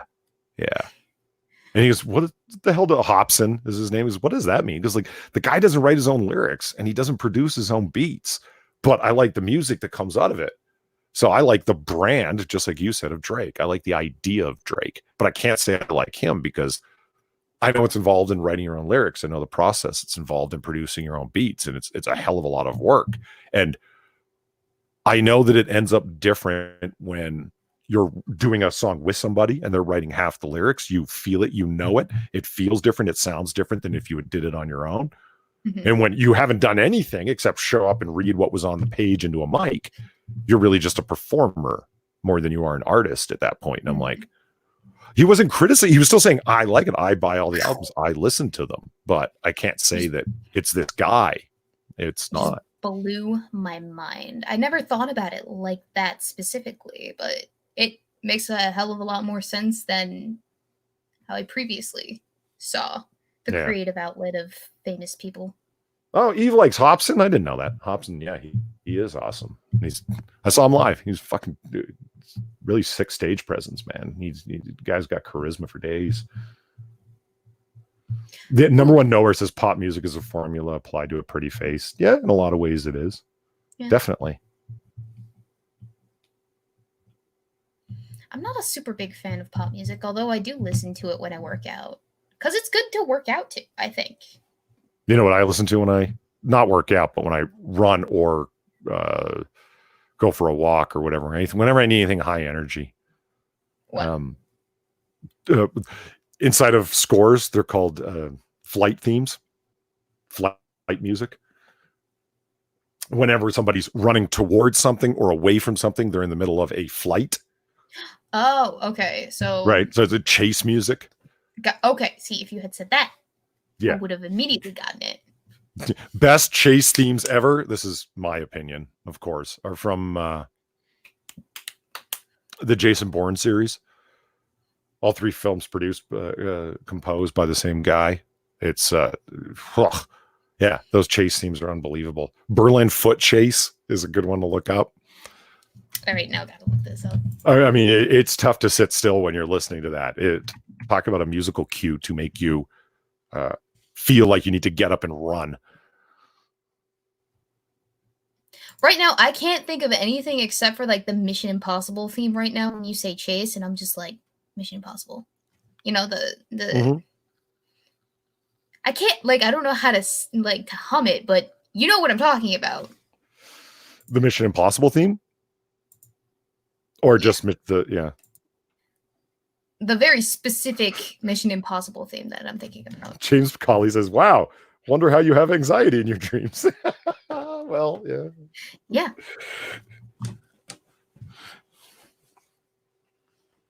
Oh yeah, okay, I know what you're talking about. The Bourne Supremacy Berlin Foot Chase thing with the cello in the background. Oh man, yeah.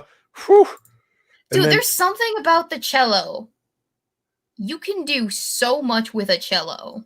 Yeah. And it is personally, I think, one of the greater of the instruments. As a violinist, I say this with all seriousness. It is probably one of the best instruments ever. I wish I could play the cello. Really?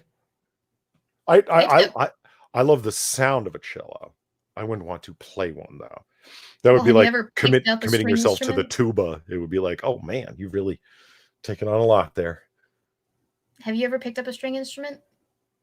Yes. What did you play? Violin. How proficient are you? Not. You said pick it up. Did you mean like pick it up, like get good at it, or like actually just pick the damn thing up? Did you apply yourself to learning how to play a string instrument at any point in your entire life? Okay, see, that's what I was talking about. Not just, just hold it in your hand like... Then you should have been more clear. Okay, I picked up my friend's violin and I ran the bow along the strings. You know, the first thing that occurred to me, holy shit, is it loud? That was the violin. That was the one thing that stood the hell out, because I've never stood right next to a violin when it was playing, much less one that I was playing it. It's like, Jesus Christ, that little echo box really puts up the volume. It was really surprising. Well, that's the thing about higher pitched instruments, is that they're normally louder than your lower pitched instruments. Definitely. First off. Second off, usually when a person picks up the violin for the first time, they're going to harp on that bowstring on top of the actual metal string on the violin, because they think, oh, you have to actually apply some pressure. No, there is very little pressure that you actually need to apply to a violin bow in order to actually get any sound out of it. You can get a really good pitch, a really good sound out of a violin with just the minimal amount of the smallest amount of pressure on that bow. It takes very little. And because it's a violin and say not a cello, you're going to want to opt for that lesser amount of pressure. 12 years of violin, ladies and gentlemen. Cynic says, stuffed mine with tissue paper when I practiced. Yeah, I never felt the need to do that. Although I am me and loud, and so therefore used to loudness. I'll say this: just while we're not too far from the subject, the Jason Bourne soundtracks, all of them with the exception of the Bourne Legacy, which was the Jeremy Renner one-off, were all produced by John Powell. John Powell has got to be my favorite composer, hands down. When he does high-intensity action film scores like Bourne Supremacy, they're unbelievable. I'm a big fan of the themes and the general sound of espionage thriller soundtracks or political thriller soundtracks, because those are the ones that I end up listening to a lot of the time when I'm doing research. Because you're for me, and the kind of national security research I do, it's just going over really bland, boring government documents and really bland, boring PDFs where it's just page after page after page, and you're reading through this stuff, scanning for the few pieces of information to garner from it. And somehow when there's a tricky, low tempo, sneaky espionage theme playing, it makes it seem like you're doing something exciting and interesting and so forth. It's a good way to not feel yawny and tired for some reason. And that's how I got into them. And John Powell does a whole bunch of soundtracks like that, but I ended up spreading out from there. His composition for How to Train Your Dragon, I've never seen that film, but yes, I know exactly what you're talking about too. Yeah, that score is epic. Holy fuck, does he ever show his composition chops for a full 120-piece orchestra. It's fucking sick. It's really something to listen to. I remember when I was watching Ben Shapiro, who's like, a huge music snob and a violinist himself. Yep. And he's just got the worst, most condescending opinions when he starts talking about music. If it's not Bach or Wagner, or you know what I mean, he starts like, oh my god, that's even music. Or Shostakovich. Yeah, actually, you know what? But he ends up saying, because a lot of people think I don't like popular editions of stuff, but actually one of my favorite albums of all time is How to Train Your Dragon. And like, wow, I guess somebody he really is human at heart. Yeah. He does have a heart. It's tiny and black, but it's real. It's there. Well, I'm not surprised, because didn't he also do like a Schindler's List thing when he was a kid? The Game of Thrones. That video's made it out everywhere. 12-year-old Ben Shapiro playing the Schindler's List theme. And then that was similar to what my cousin was doing at that age too. Playing for crowds of that size on national TV in front of important people. Yeah, no, I'm a violinist, but I'm not like a big deal in the family. No, my cousins, they are the big deal in the family when it comes to the violin. Which is why I only have 12 years under my arm, and my cousin's got like 21 years. I've given serious thought to taking up an instrument, though. Not just picking it up, but taking it up. Well, what would you find... Like, what instruments do you find appealing? The trumpet. The trumpet? Yeah. Basic. I'm just kidding. No, actually, it's a good instrument. Basic. Well, that's exactly what I was thinking of buying, like a basic shit trumpet off of Amazon. I've watched a bunch of YouTube videos where people are like comparing the $200 trumpet on Amazon to the $5,000 professional trumpet, and they're like, this thing works surprisingly well. I didn't even think it'd be able to produce a constant tone, but now it does. It does. Yeah, you'd be surprised. You don't have to have an expensive instrument to get good sound out of it. I like my violin, and it's on the lower end of prices. That being said, I don't want to tell you how much it is, because it's actually a little bit more pricey than the lower end. Kilcata wants to see me with a theremin. A theremin? What the frickety frackety is a theremin? once you see it or hear it, rather, you'll recognize it. I'm sure a All right, hang constant on. in old science fiction films. I will Google It's like it. woo. It's a weirdo electronic device where you moving your hand up or down will cause a change in the tone and so forth. Oh, I think I've seen some.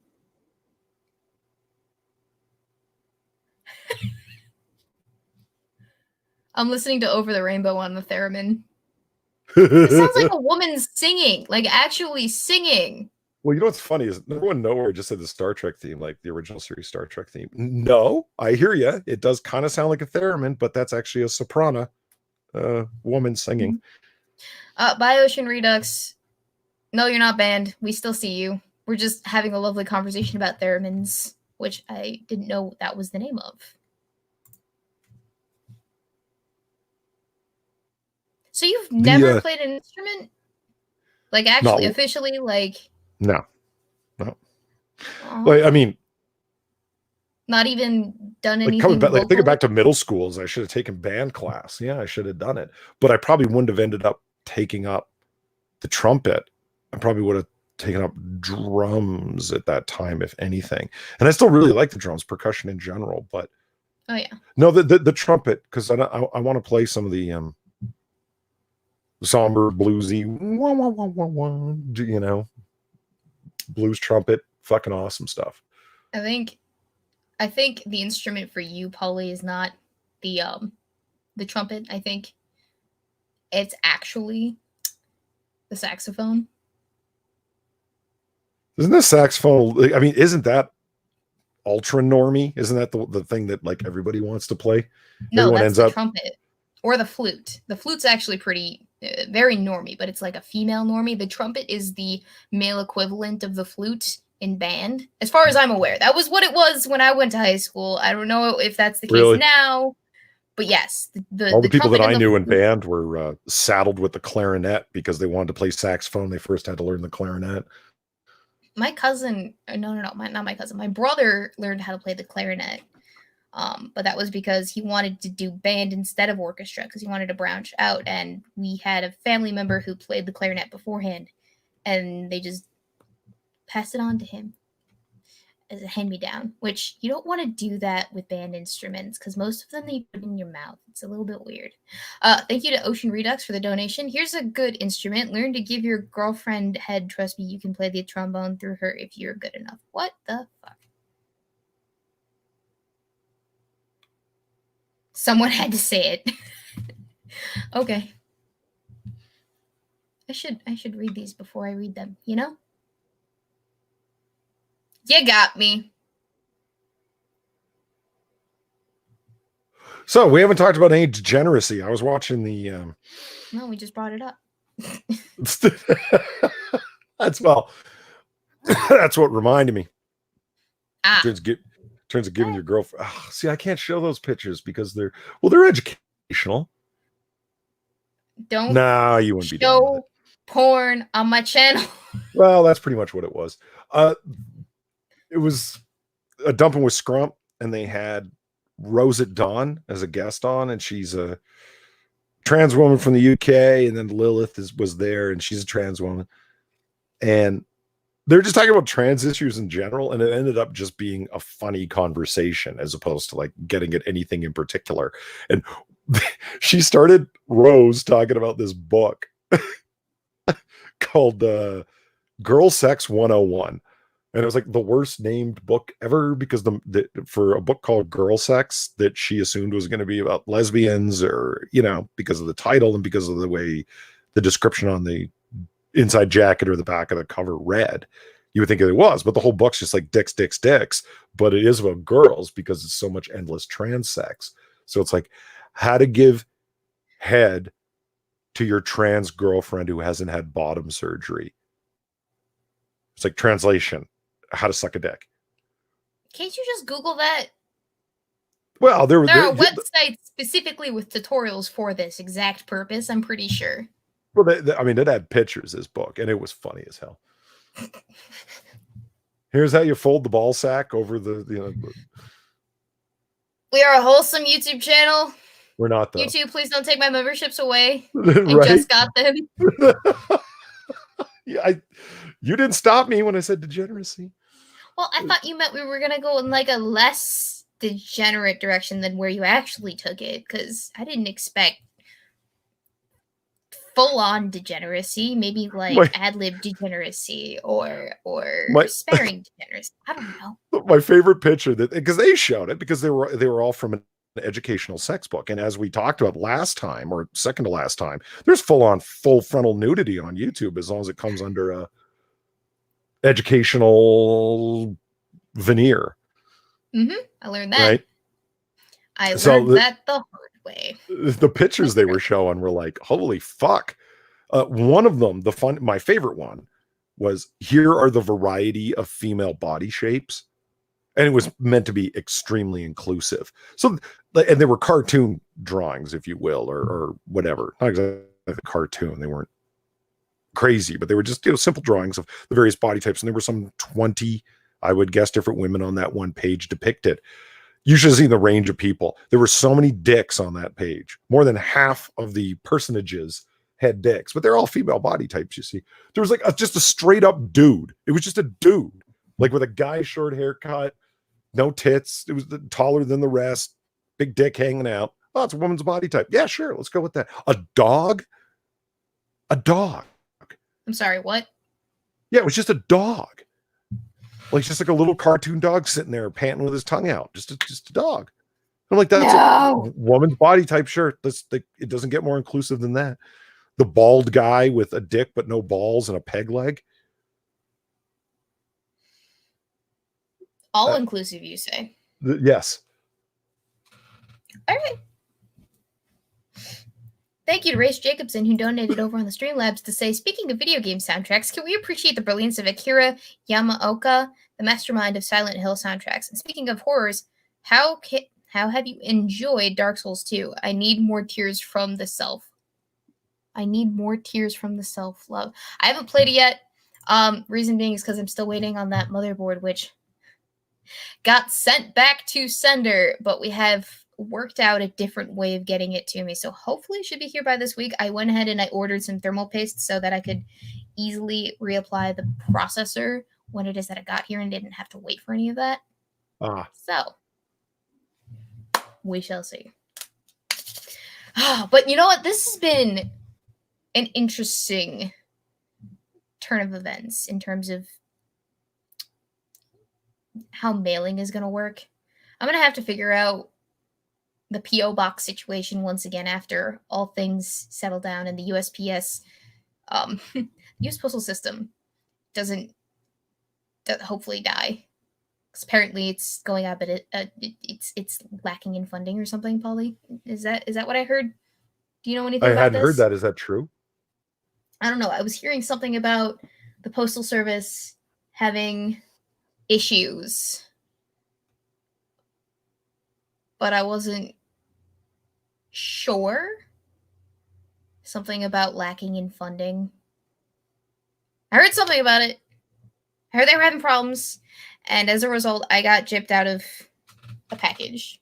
But I think we sorted it out. Hopefully. Advocates Diaboli.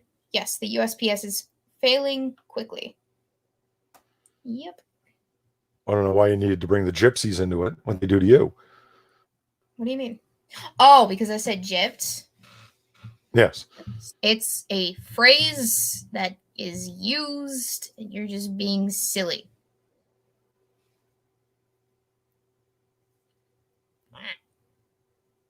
It's been going out of business for the past 10 years, says James Coley. Has it? Possible reduction to every other service, says no one nowhere. I guess. I don't know. I just heard something about it in the midst of all of the COVID-19 nonsense.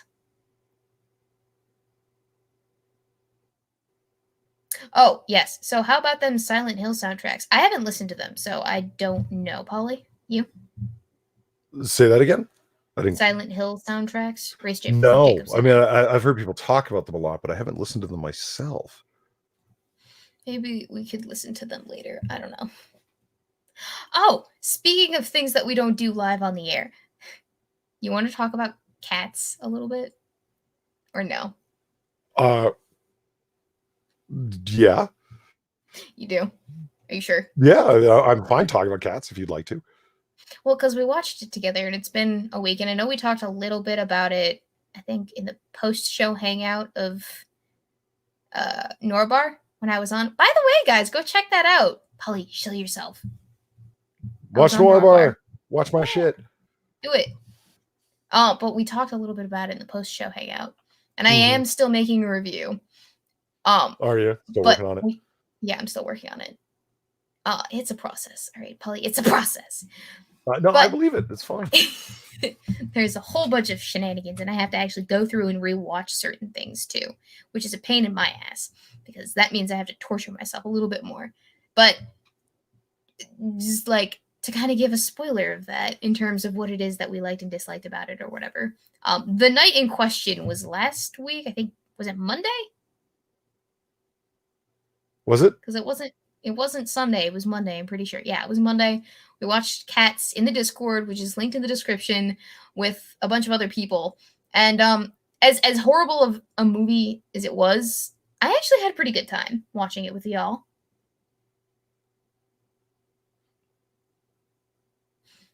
Polly, do you have any input in that respect? Did you have a good time?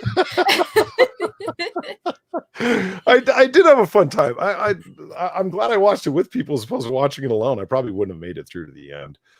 As soon as it got to the rum tum tagger whatever part, I would have turned it off. Yeah. Yeah. Yeah. We needed a palate cleanser afterwards, and that was how I got introduced to I can't remember what it was, but 60, you introduced it to me. That was a great time, too. It was just a boatload of fun. But we, for the longest time while watching that movie, thought that the character that wasn't Taylor Swift was actually Taylor Swift until we actually saw Taylor Swift. Yeah. Yeah, absolutely. Give me one sec. I think someone's here. I'll be right back. Entertain the audience, will you? All right, I will. Cool. We notice you're browsing in private mode. Oh, fuck you. Damn right I am. I'm trying to think what was the last musical I watched before that. I don't watch a lot of musicals. I can't say I dislike them, but I definitely don't seek them out. Let me think. Maybe that's why I don't like Disney films very much. Because technically speaking, they're all musicals. Like they're constantly breaking out into song about this or that. And I don't know. And I can't get down with that. Oh, Weebs is back. Almost forgot to unmute myself. All right, so my family's back. So I kind of want to see them after a weekend of being away. So let's say we put the last 12 minutes to question time. Sure. If you're all right with that. No, I'm not. Well, I'm sorry, Polly, but that's what it's going to have to be, okay? I want to see Daphne. I haven't seen her in like 3 days. Oh, really? So when you said your family, you really meant the dog. Anyway, so question time. No, I did miss them. I did. I promise. Love my family. What were you talking about before I came back? Just curious. Musicals in general, just how I was trying to remember the last musical that I saw before. I've seen a number. Was it? Yeah, someone said Sweeney Todd, or Rice Jacobson said Sweeney Todd in the chat. Was it Sweeney Todd? Because that's a decent musical. What's a Sweeney Todd? Is that an actor? No. Sweeney Todd, the Demon Barber of Fleet Street. That's a musical. No, that sounds made up, but I believe you. It's real. No, it's such okay. The film adaptation, I actually thought I enjoyed it. It's with Johnny Depp and is it Helena Bonham Carter? That is the name of a woman. Yes, I think that's her name. I think I pronounced it correctly. Marla Singer from Fight Club. Yes. And it was a good movie. I enjoyed it. And you know what? You should totally watch it at some point. Or maybe I'll make you watch it with me at some point. Oh, we have to check our DMs. Yes, I saw the yes, okay. Borderline- I did see this, and I will get to these after the show. Not while we're live, though. I think Gokado up there said Poly Solo Show, and then 6 is Entertain Me Poly. I thought about doing solo streams. I don't know if you guys would want that. I mean, I certainly can just talk to myself for like 2 hours. I just don't know if you guys would want to listen to the subject matter. You think I'm scatterbrained when there's someone here? Holy fuck! Imagine when there's nothing to restrain me. I don't know. I think you'd manage. Because you get into a rhythm when it is that you're just by yourself, and after a while, you start interacting with the chat, and there's a certain line of conversation that you're taking with yourself and the chat as well. So it's not super difficult. I've done it before a few times, actually. It's not that intimidating, I promise. Once you actually get into it, but you have to get into it is the thing.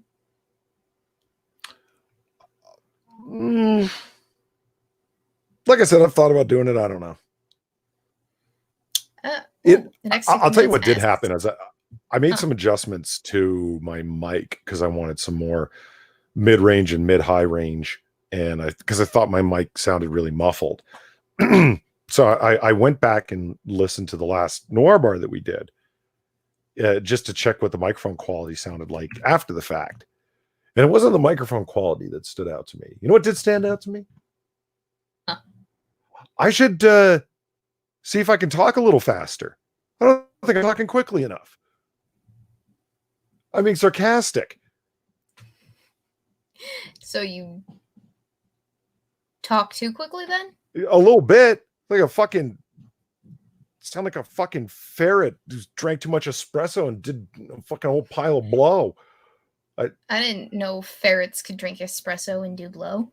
Well, so it's not just it's educational, this stream.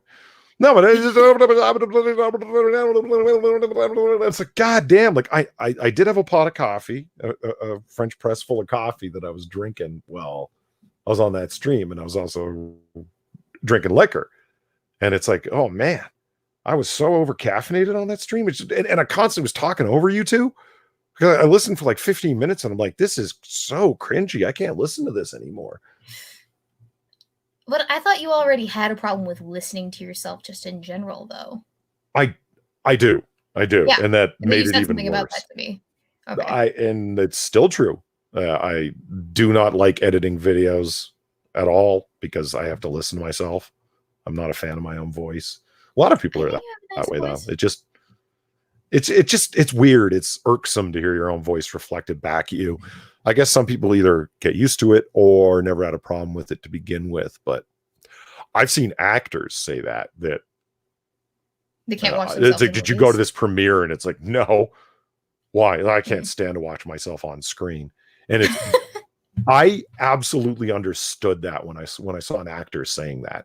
Listening to myself is bad enough. I've watched recordings of myself and it's like, oh God, this is just really weird.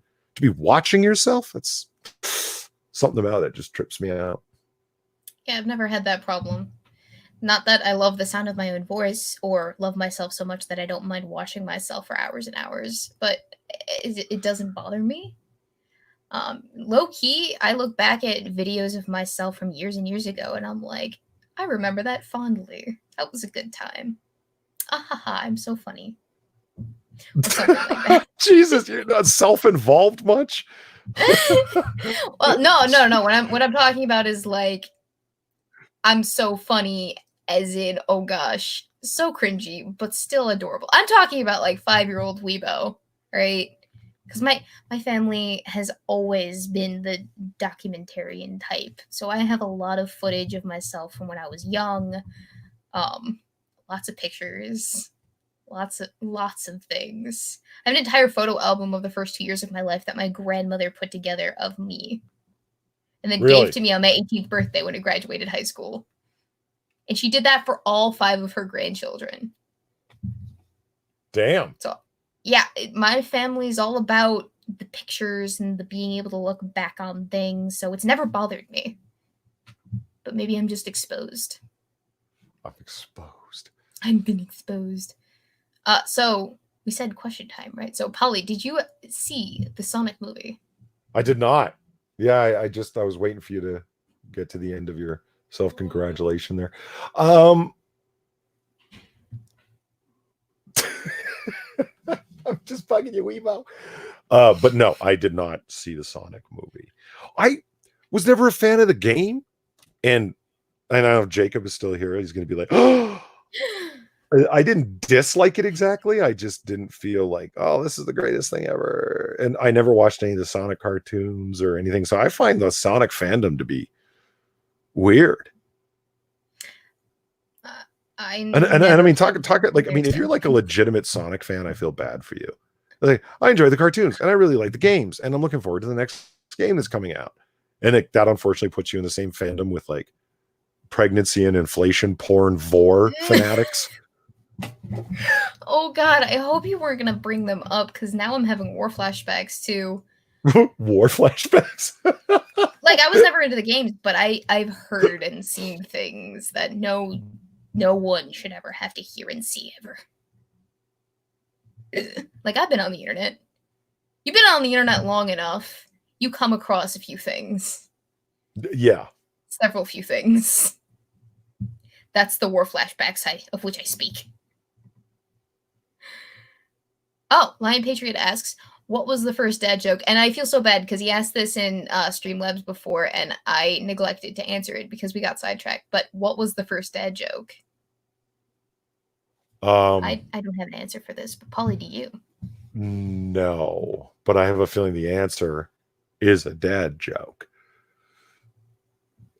Probably. Maybe. I'm looking forward to it. Someone watched the Medicare DeviantArt videos. Lol says the next 6 minutes. Yep. I had the unfortunate.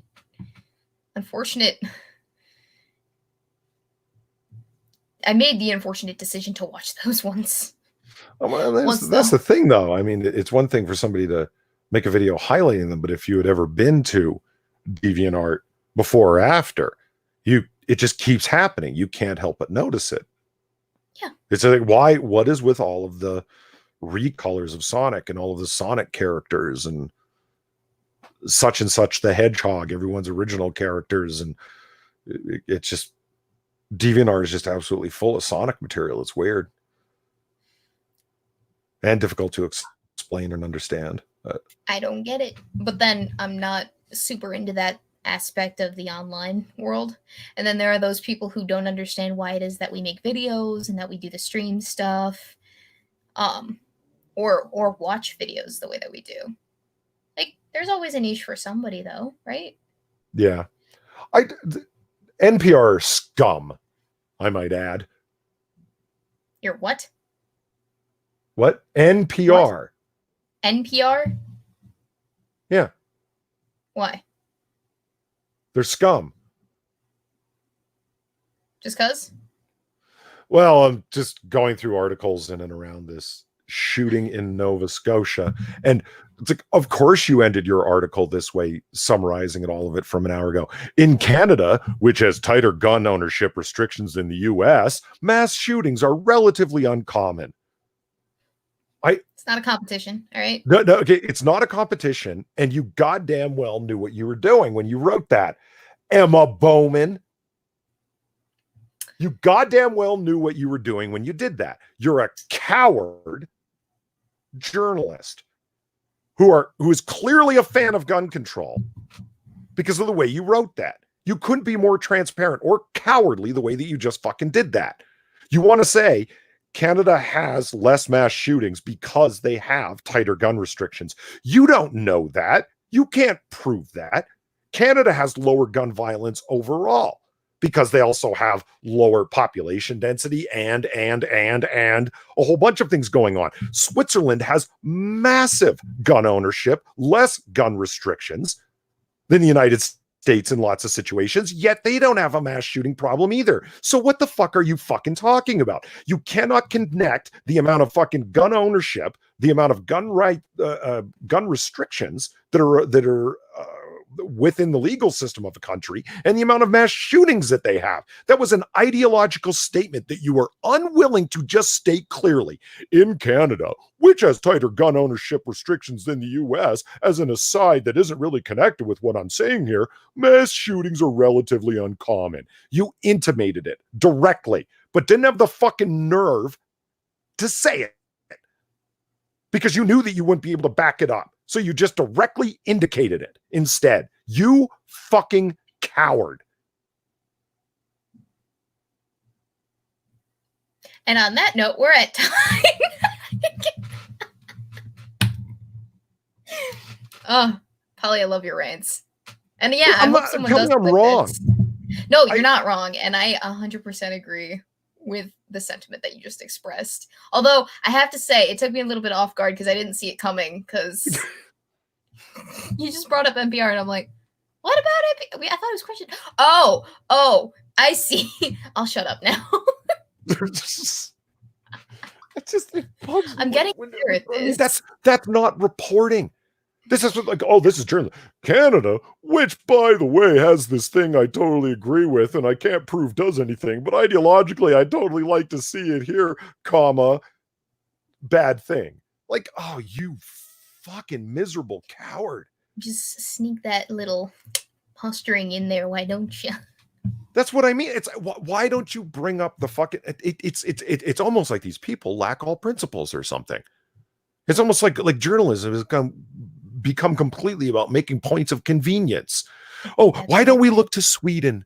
Let's look to Sweden and their socialism. Let's look to Sweden and how inclusive they are. Oh, what a wonderful Nordic society, a virtual utopia up there.